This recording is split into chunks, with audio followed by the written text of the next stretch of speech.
Hello, my name is Neil Crompton, and I'm the British Ambassador to Saudi Arabia. We try and triple our trade by 2030, which I think we'll do. Saudi Arabia is obviously not just an oil superpower; it's going to be a clean energy superpower. I read about a free trade agreement between the UK and the GCC will add 1.6 billion to the UK economy annually. 5 British private schools have opened in Riyadh. I expect more to come. What would be your message to kind of British investors or British residents that would potentially want to move here? Well, come. It's a no-brainer. You heard it from the mouth of the ambassador. Welcome to the All Roads Lead to Saudi podcast show. We would like to give a big thanks and shout out to our sponsor, Al Majdiya Investments. Peace. Before we start the episode, we would like to extend a message of thanks to our sponsors for this episode, Al Majdiya Investment. The significant transformations and developments taking place in the kingdom have created promising opportunities for investment and ambitious, innovative entrepreneurs. Our partners and sponsors for this episode, Al Majdiya Investment, are accustomed to seizing these opportunities, enabling entrepreneurs and companies to grow and succeed, and contributing to building a prosperous economic future for the kingdom. Today we have a very special guest. We have the British Ambassador to Saudi Arabia, His Excellency, Mr. Neil Crompton. How are you? Good, thank you. Thank you for joining us. Thanks for joining us. Yeah, my pleasure. So the first question I had, Ambassador, was you've been in Saudi, I believe, for 5 years now. Yeah, but pretty much. How's that been for you? How's that journey? Well, it's been amazing, I think. I arrived in February 20, so about a week before lockdown. Yeah. Oh, wow. But it's always, Saudi Arabia's a very important country, good friend of the UK. So it was always, if you're a professional diplomat, it was always a great privilege to be ambassador here. But to come at this time in Saudi Arabia and it's not just see the sort of process of change, you feel it. And I've had so many brilliant experiences here. How was the adaptation culturally? The adaptation? Culturally? As in, did you settle in straight away? Was it easy for you? Well, it was familiar. I spent a lot of time in the Middle East. I've been to Saudi Arabia quite a few times before. I never lived here. But I lived in Jordan when I was younger and lived in Iran on the other side of the Gulf. Yes. So lots familiar. And I think, I think all Arabs are friendly, but I think Saudis are probably the friendliest people I've ever met in my life. So everyone is very welcoming. We were discussing earlier. So good. Sorry, go ahead. I was going to say, we were discussing earlier that you speak Arabic also. Yeah. And when did you learn that? How long was that? So how did I get into this business? Like most people, I don't think I knew what I wanted to do. Yeah. So for a long time, I thought I'd play professional cricket in the summer and professional football in the winter. Yeah. And then I realized I wasn't even in the school team. So probably professional sport was a bit of a reach. So I went to university. I always liked geography, and university is in the northeast of England. It was sort of specialised in the Middle East. So the most interesting lecturers talked about Middle East politics and geography. Yeah.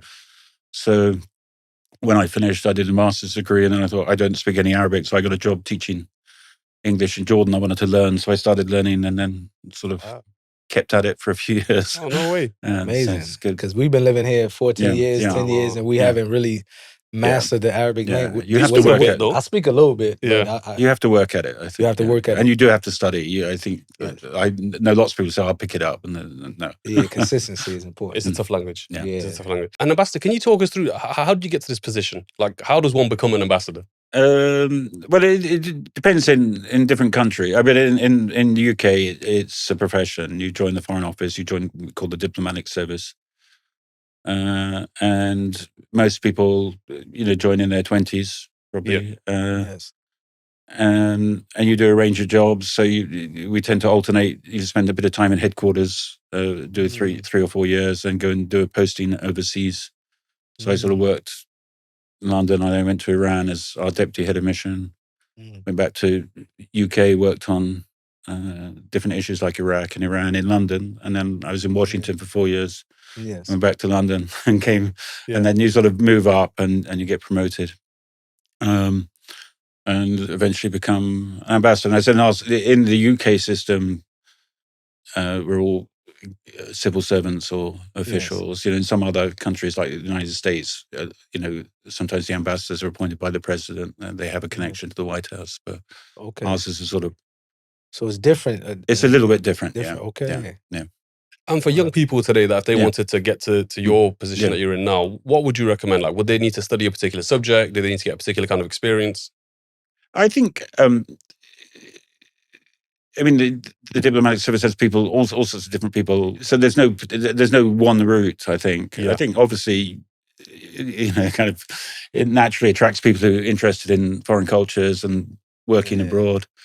If you can speak a language, it helps. But, Yeah.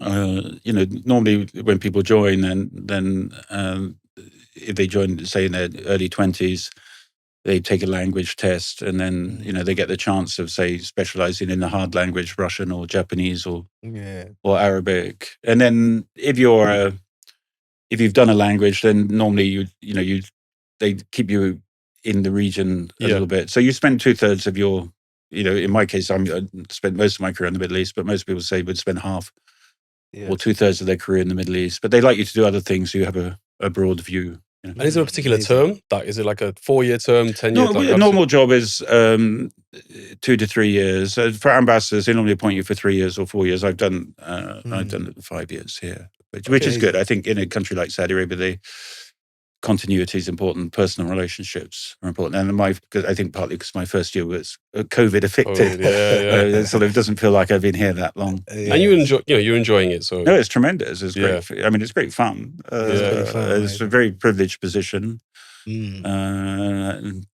Ron's very nice to you if you're an ambassador, and you get to do fun things like this. So go to things like Formula One and boxing that I'd never been to before. We actually have some sporting questions. That's a good segue. We'll probably go into that a little bit. So have you been going to the events here, the Formula One, the boxing, the football? Yeah, well, if people invite me, I will go. Yeah. And it's been fantastic. I'd never been to Formula One. I went to the first one in Jeddah. It was just fantastic. And great sort of atmosphere. And I've been to various football matches here. The football matches. Do you have a Saudi team yet, or you? There's a very political subject. I have a security team, and half a Nasser and half a Hilal. Good answer. So I did Ittifaq, I think. Yeah. Good answer. Stephen Gerrard's over there, right? Stephen. Yeah. Okay. And what are your thoughts on? So we saw, I think it was yesterday, the announcement that the formal bid's gone in for the 2034 World Cup. Like, what are your thoughts on that, and how do you think that's going to go? Well, I think it's. It'll be fantastic, I think, in Saudi Arabia. And I think we're talking a bit about the changes here. So many more people are coming. You were telling me about, your experience of coming here, and you've been here 10 years. And during my time here, we just got, I think, as different sectors, tourism, culture, sport, entertainment open up, people will come. Yeah. And everybody who comes to Saudi Arabia, says, "Oh, that was, true.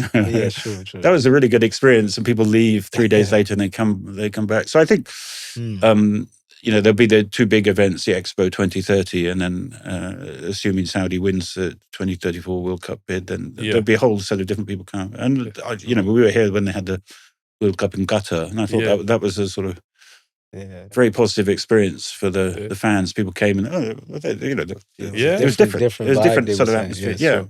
But would you say, do you see more and more British expats moving to Saudi Arabia?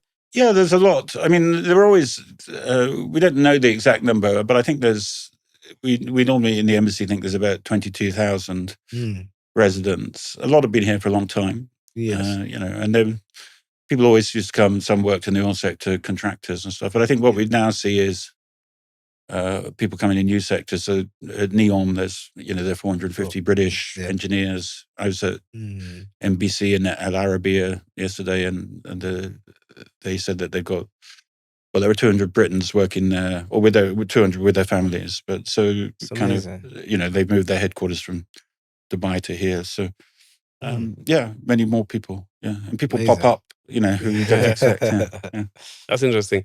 I want to go back quickly to the sport. So, sport is huge in the UK, right? There's football stadiums. Sport's huge everywhere, I think. Yeah, everywhere. But I think in the UK, the sports infrastructure is really good. Yeah. So do you think there will be any possible collaboration between entities in the UK and Saudi for that stadium development, public transport?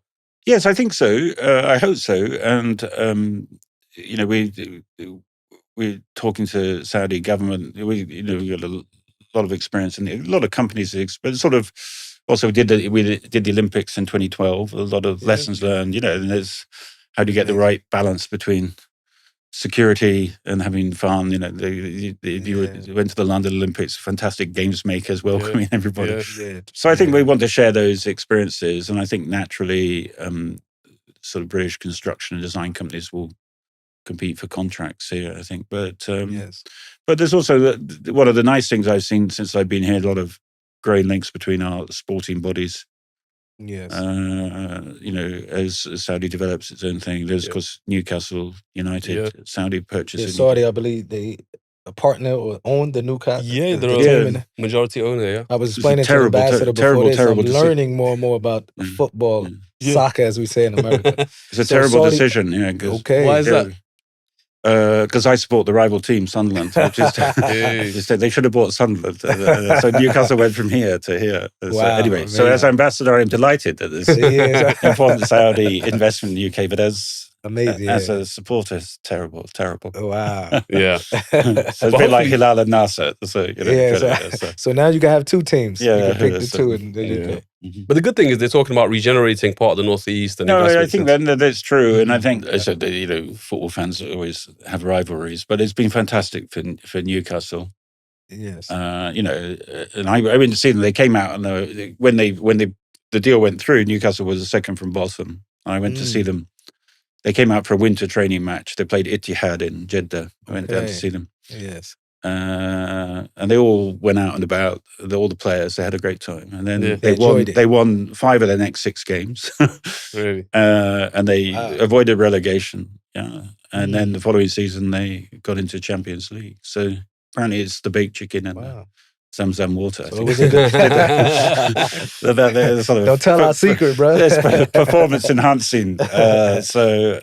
So it was a good move, basically. Yeah, but so for the people in Newcastle, you know, those sort of football fanatics, they love it. And actually, there's also in the northeast of England, there's 2 other really big. I think again, this is a sign of our new relationship. So, Sabic, which is the big petrochemical company here, owns what used to be our largest chemical plant in Middlesbrough, and another big town in the northeast called the ICI plant. I know that because my grandfather worked there and my sister worked there actually. And they're spending $1 billion on keeping the plant going, decarbonising, so it creates a lot of jobs. And there's one of my favourite groups here, a private sector Saudi company called Al Fanar. So they, in the same town, Middlesbrough, they got a plant. Basically, they take rubbish or waste. Garbage for you. Yes. And they convert it into sustainable aviation fuel. Wow, and so they're investing in billions. So in the northeast of England, within this sort of 15 miles, you've got 3 Saudi investments worth up to 3 billion. Has that led on from the Newcastle investment then?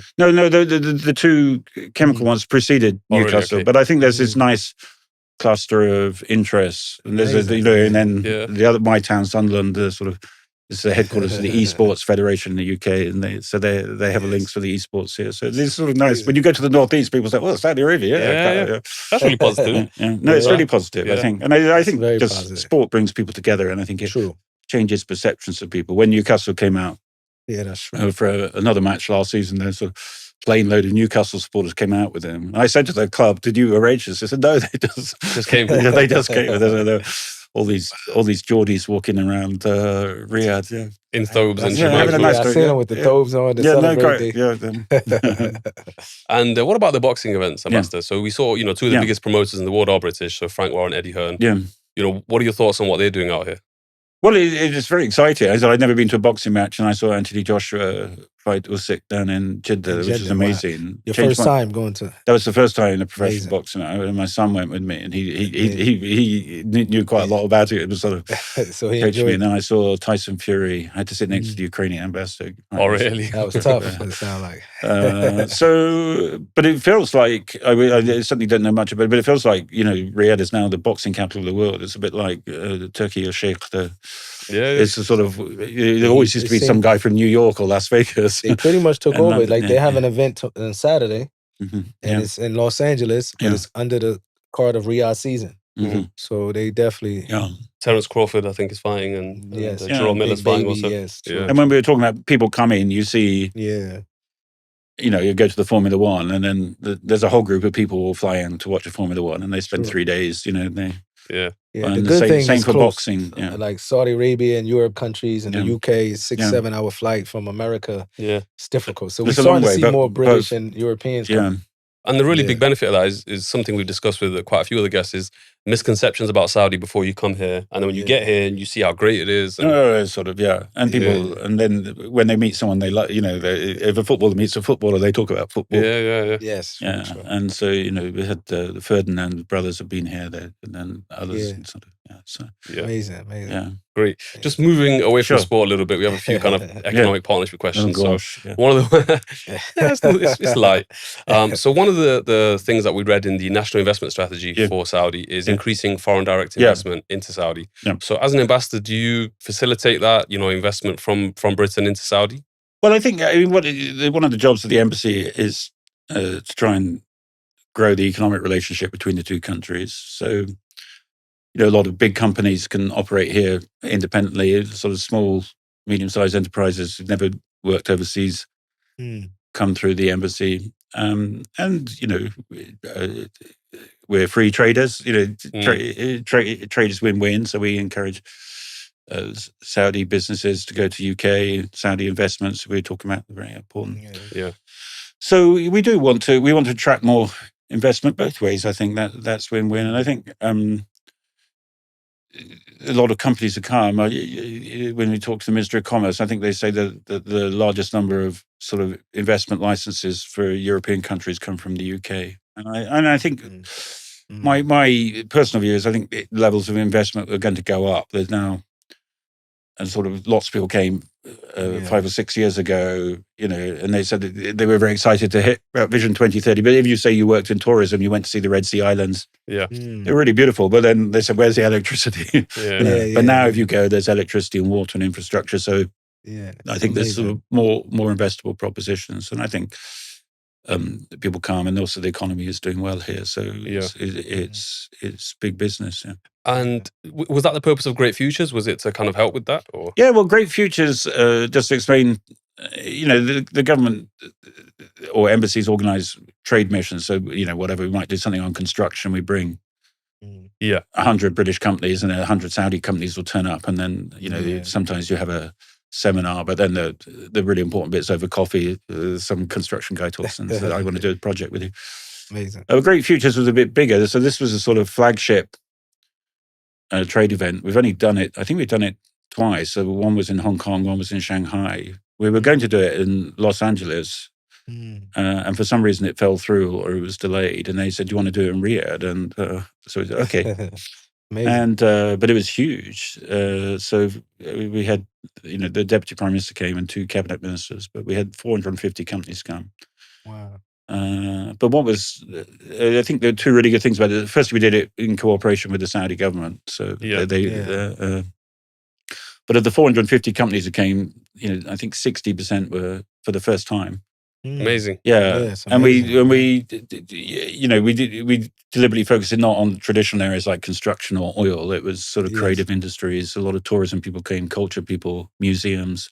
Some of them went up to Al Ula, and they had that, wow, I didn't know, kind of, and the feedback was tremendous. So we're going to have a sort of series of events over the year under the, some in UK, some in, try and do something on sports, something on culture, something on. Yes. But that was the aim. So I think it was sort of be both a catalyst and sort of turbocharge our cooperation in these areas. Amazing. Yeah. Amazing. And then there's a few kind of partnerships that I read about. I wanted to ask you. So what is the Saudi UK Strategic Partnerships Council? Like, what does that do? For the government-to-government relationship, we have an agreement that doesn't always quite happen this way, but that each year the Prime Minister will meet with His Royal Highness the Crown Prince. And that's called the Strategic Partnership Council. And then we use that to sort of, in a sense, drive progress in a whole range of areas. So we call it 2 pillars. We have a pillar 1, which is all the economic, social, cultural cooperation. Then pillar 2, which is more traditional foreign defense, security cooperation. So it's a sort of a way. It's a bit like having an annual meeting, both to review progress and also say, what are we going to try and do in the next 2 years? And so, Great Futures, we agreed we try and triple our trade by 2030, which I think we'll do. Really? I think we'll do it easily, actually. I wanted to say quadruple, but my team are very conservative and said, "Oh, you can't say that." No. Triple's still pretty significant, though. No, it is. Yeah. For a country which we already do a lot of trade with. But I think Yes. that reflects both, kind of the success of what's going on in Saudi Arabia, but also the success in the UK. And there's just, I think the UK and Saudi are very natural friends. There's sort of so many Saudis in the UK. I think one of the best things that happened while I was here was we introduced, you could apply for a visa online. Yep. So I think, I'm not sure, this is my best ever moment as ambassador. It's the only time I ever felt like Mick Jagger. But I announced that you could apply online, and the Saudis stopped me in the street and said, "Thank you, Mr. Ambassador." But we did that 2 years ago, and I think 500,000 people have gone. Amazing. From Saudi Arabia to the UK. Yeah, that was on top. There were lots of people who had a 10-year visa before, but a lot of them gone for the first time. So now Saudis complain, Mr. Ambassador, they say there are too many Saudis in London. Can you? I say, well, go to Edinburgh or go to Shropshire. Or, That's good. And what about the Saudi UK Business Council? So how is that different?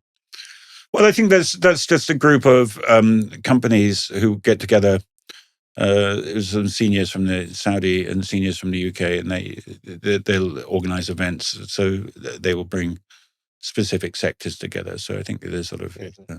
That actually leads me to my next question. So you mentioned tripling trade and potentially quadrupling trade. So what are the most kind of promising sectors, do you think? I think things that have started while I've been here, sort of cooperation on clean energy. I think, Saudi Arabia is obviously not just an oil superpower, it's going to be a clean energy superpower. It's already world leaders in green hydrogen, blue hydrogen. We have we want to get to net zero by 2050.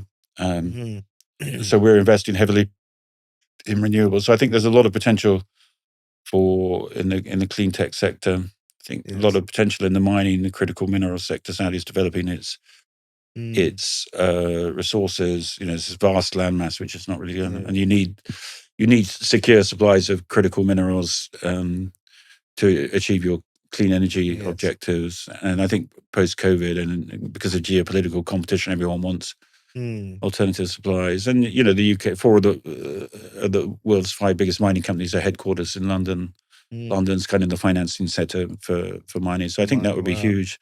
But I think kind of the softer stuff, sport, culture, museums. I think all these things, tourism will grow again. We're a huge tourism destination. Do you see more and more British people coming to visit Saudi Arabia for tourism only? Yeah, and then we always had a lot of Britons came, of course, for the Hajj or Umrah. Yes, but most of the Britons who used to come for business, but now I think some come for business and then stay 3 days and go to Alula. Some just coming in tourism, some coming for events. So there's a lot of, when we're talking to British Airlines, a lot want to increase the number because they say, because of the boxing, Riyadh season, people will fly in for one of these big events. So I think that will grow. I had in February, I had 2 friends that I hadn't seen since university rang me up and said, but they said, I want to come to Saudi Arabia before everyone comes. Wow. So, we went to Alula. They had they loved it. They had a spectacular time. Yeah. So I think, You see, yes. And it's also quite, I think young people are quite interested. You can come and it's a good place. You can hire a car or camp. And, that's true. It has a lot to offer. It's really good. And people are friendly as well. Yes. Well, there's so many things to do, especially with Riyadh season now runs from, I guess, October to March. I know it's exhausting, Yeah. But it's amazing, right? There's so many things to do here. So the Saudis are always very, come and do this. I need to spend the night in watching TV. Ambassador, I wanted to ask you about, I read about free trade agreement between the UK and the GCC will add 1.6 billion to the UK economy annually. I wanted to ask, what is a free trade agreement, number one? And number two, are we close to getting there? Is it nearly completed? Yeah, so, a free trade agreement is essentially designed to remove barriers to trade. So, some governments impose tariffs, so a tax on imports.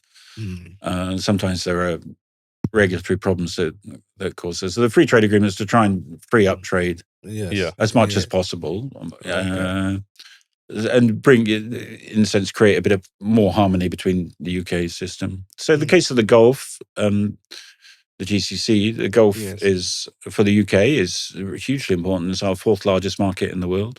And the first is the EU, which has 440 million people. The second, the US, which is, I think, 330, and then the third is China, 1.3 billion, and then we have the Gulf And then the GCC, with 62 million people. So it's a hugely important market, and investment both ways is really important. And so it's, and I think for the Gulf states,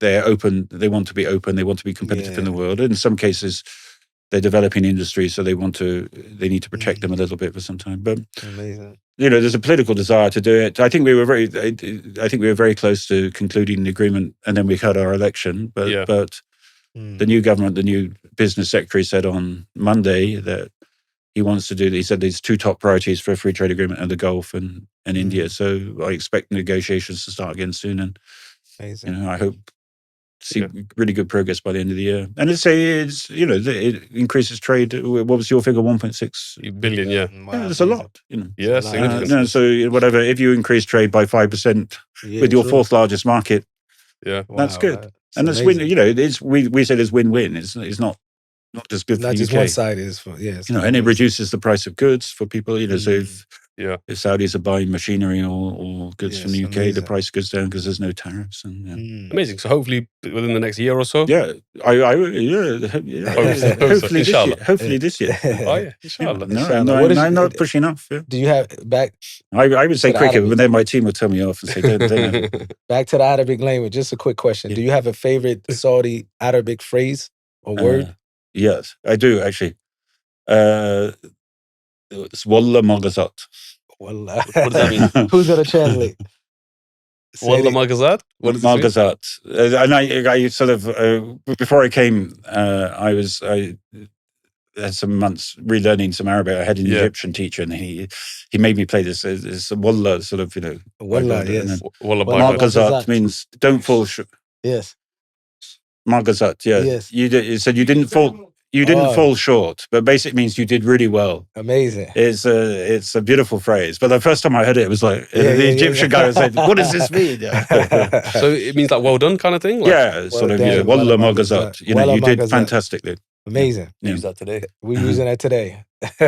Ambassador, how is your relationship with His Royal Highness Prince Khalid in the Saudi embassy in the UK? Like, do you guys collaborate much? Yeah, so he's terrific, I have to say. He's been a huge asset. He's very active, and he spent a lot of time. I mean, he was educated in the UK, so he even has an English wife. I think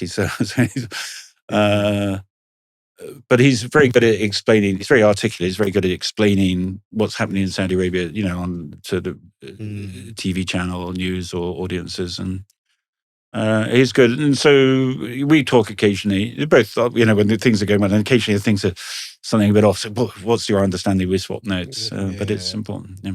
Is there kind of a collaboration? Do ambassadors work with their counterparts in the other country? Is that common to happen? You mean?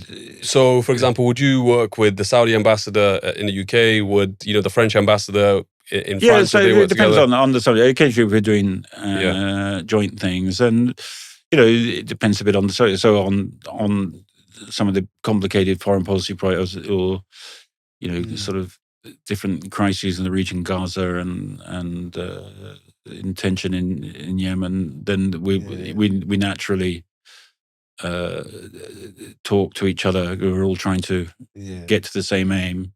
In other areas, I suppose some of the commercial areas are a bit more competitors, so it's kind of like so trying to find stuff out, but without giving too much away. One of the things I wanted to circle back to is about British businesses coming into here. One thing that the UK, I think, has always done very well is there's a lot of great, learning institutions, universities, colleges, schools. Do you think, or do you know of any education entities coming to Saudi anytime soon? Sure. Yeah, so I think the educational links are very strong. numbers vary, but I think there are 14,000 Saudi students in the UK. Okay. So they're half men, half women. Yes. And I think over time, there's UK universities enjoy a good reputation, and I think also, it's close. Lots of people always went to the United States, but it's London's closer, or UK is closer. Yeah. It's easier for families to get visas. So UK is a. Mm. But we've been working very hard to try and develop the links between universities. So. And schools. So while I've been here, 5 British private schools have opened in Riyadh. I expect more to come. There's a sort of growing expatriate community that needs schools, but they're open to Saudis and Brits. Strathclyde University has signed an agreement with Princess Noor University to open a business. So their business school, which will be the first Western university to open a sort of faculty here. There's good conversations going on between a number of other universities. We're trying to do something between Northeastern universities and Saudis on the clean energy space. So I think that's one of the areas that will really grow, because Saudi has a young population and going to fantastically ambitious development plans. We all need to invest in human capital, but I think but we see good Saudi researchers, and a lot of investment in research in the kingdom, which happens in the UK too. But I think there are lots of opportunities to collaborate in those areas. Do you imagine a scenario where like an Oxford or a Cambridge would come here? Is that possible, do you think? You mean an open a branch here? I think a university will. I think the links between Oxford and Cambridge, they're already strong with some universities here. So, but the different universities from around the country. You always meet lots of Saudi graduates in Manchester. If you haven't been to Manchester, it rains 360 days a year. I visit Manchester. I was there when it wasn't raining. Thank God. Even though we love the rain. Yeah, but the Saudis always call it horizontal rain. They call it, so. Wow, amazing. Ambassador, just moving on to kind of Vision 2030 and your thoughts on that. How do you think that's going, and how do you think it's going to keep going for the next 6 years? Well, I think it's going to keep going at pace. Yeah. I remember it was launched in 2016. Yeah. Yes. And initially they talked about it as an economic diversification plan, and it's been in its own terms very successful. So I think I heard the Minister of Finance say that I think the gross domestic product grew 68% from 2016 to 2023. That's what he was saying last week. We're halfway through. Amazing. That's unbelievable. That is amazing. And then, we see the social changes kind of, back in 2016, people were talking about opening cinemas. It feels like a different, a different women's drive-in. That was the first, I think that was really important. I went to LEAP this year, and the Minister for Communications, Abdullah Sawaha, he's a communicator. He said, I never forget. He said, "What's the percentage of women who work in the Saudi tech sector?" And he goes, 35%. And he said, "What's the percentage in Silicon Valley? You're from California." I bet it's way less. Yeah, I think it was 28%. Yeah, and the European Union average was 19%. He said, look at that. That's amazing. And he said that he's smart. And he's right to smart, but I think there's it's, and I think this is sort of everyone's interested in the social changes, and but the economic change, and also people are working really hard. I think. They work. Everybody has KPIs, key performance indicators. They very. Coming in 2010, I seen that the Saudis, they work. And they're proud for their jobs now. And I seen the shift myself. When I first moved here, you won't see Saudis in certain positions or doing certain jobs. And now they're happy to be part of the growth of their country. There's sort of, so it's a sort of organized. And I think people can, everyone can relate to Vision 2030 in some way. They say, we're trying to do this, or, we're trying to develop this bit of the economy. True.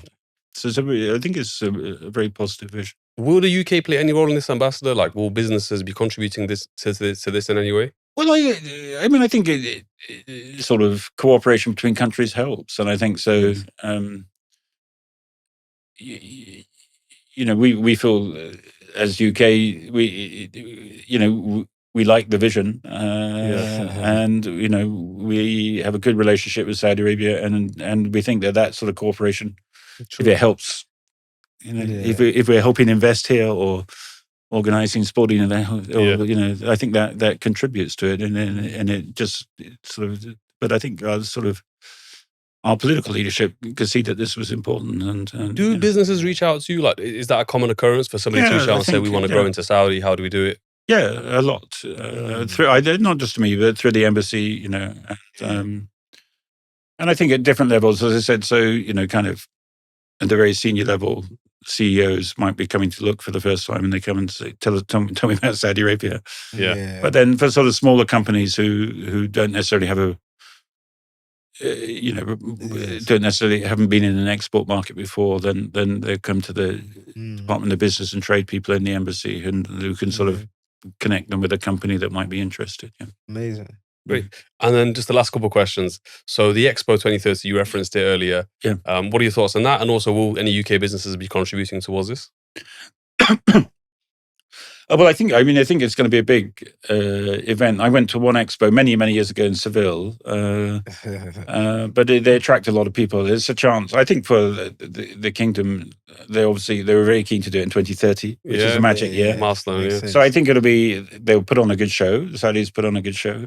They do it big, whatever they do. And a lot of people will come. And I think that they want to, in a sense, show this is the way we've changed since Vision 2030 was launched, and these are the positive developments. And I think that lots of British companies will want to participate. We have as I said, we're having a dialogue with the Saudi government, sort of come and learn some lessons from the Olympics. There's a lot of good British architectural and design companies who I know were very active at the Expo in Dubai, the same. So there'll be some expertise in that. But amazing. But I think a lot of visitors will come. I mean, the people fly. They'll take a holiday. They'll go to an expo. The Dubai Expo it will be a bigger thing. Yeah. The Dubai Expo. I heard that it was. It was huge. They said the Saudi Pavilion was amazing, but it's probably the best one. Yeah. They had baked chicken too as well.